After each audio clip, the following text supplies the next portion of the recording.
Now that we have georeferenced our map, in this case a 1 to 25,000 map of Iraq near Kerbala, we now want to digitize the archaeological information that it shows.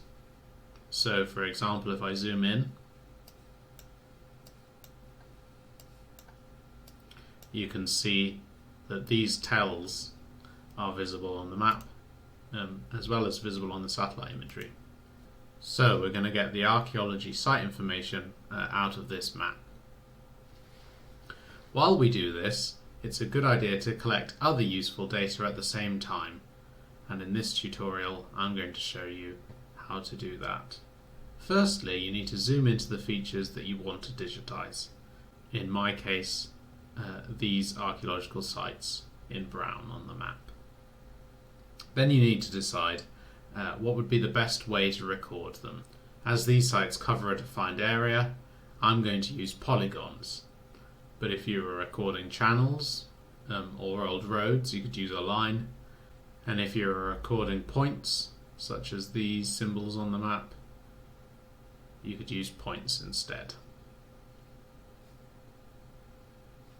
Once you have decided, click on the New Shapefile Layer button on the toolbar.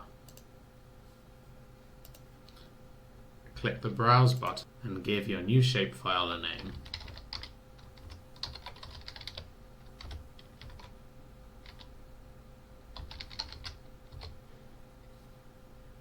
And click Save. For geometry type, choose your chosen geometry, in my case polygon. And for the coordinate reference system, the best choice is QGIS 84, as this is widely compatible.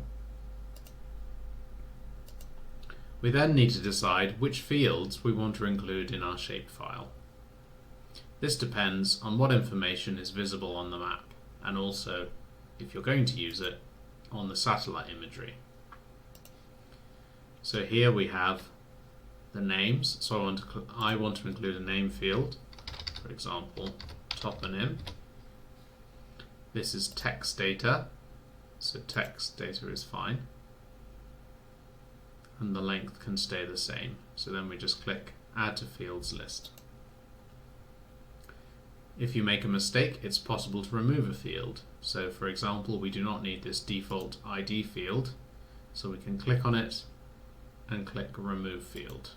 While I digitize these features, I'm also going to look for them on the satellite imagery, and so I want to record whether or not they're visible. So I'm going to create a visible field. This is text data, and we can make this length smaller, just 10 characters, and then add it to the list. As I'm examining the satellite imagery, I'm also going to take the opportunity to record any disturbances that I see. So I'm going to write dist type. I'm going to make it bigger so I have more space. It's text data, and so we click Add to Field. When you've finished creating your fields, just click OK. You will see that your new shapefile will be added to your Layers panel here. Now we need to start digitizing our sites. So click on the sites layer that you've created and click the Toggle Editing button. To create a new polygon, we then need to click the Add Polygon Feature button. We then zoom in to the feature we want to digitize and draw around it.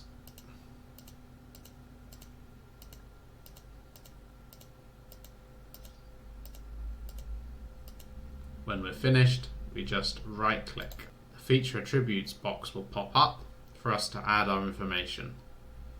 So for toponym, I can give the name given on the map, which is Ishan al-Hamar. For visible, I need to check whether or not it's visible on the satellite imagery, so I'm going to turn the map off, and we can see the site is here, so I'm going to type yes. And I can also record any disturbances that I see. In this case, I'm just going to record the biggest disturbance.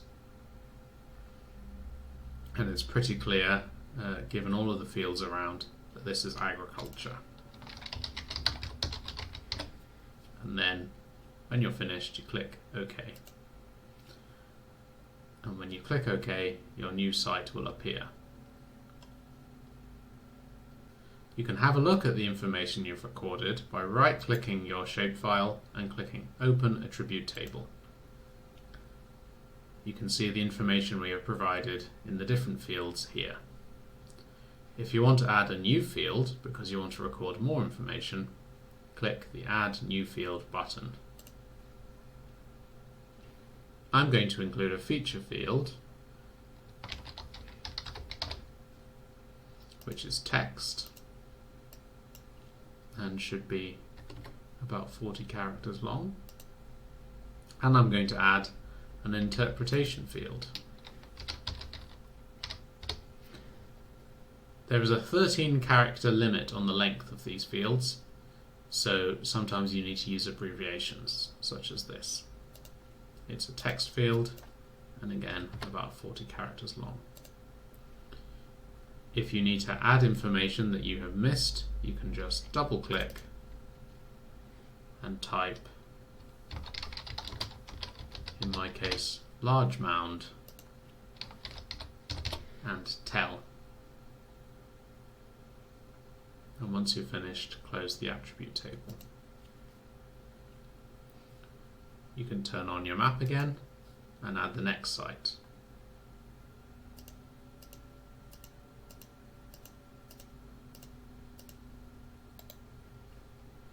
You can see this shares the same toponym.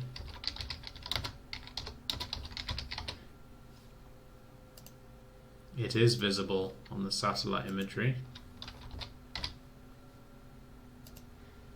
and it is also mostly disturbed by agriculture.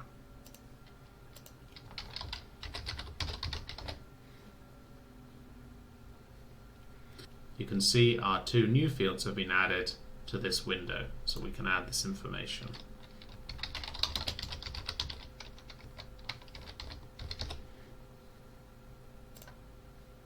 You then carry on like this, recording the different features that you want on your map. If you come across a feature that's better recorded with a different geometry, such as this shrine here, you will need to create a new shapefile. Have a go at georeferencing the maps you downloaded earlier and digitising some of the archaeological features that they show.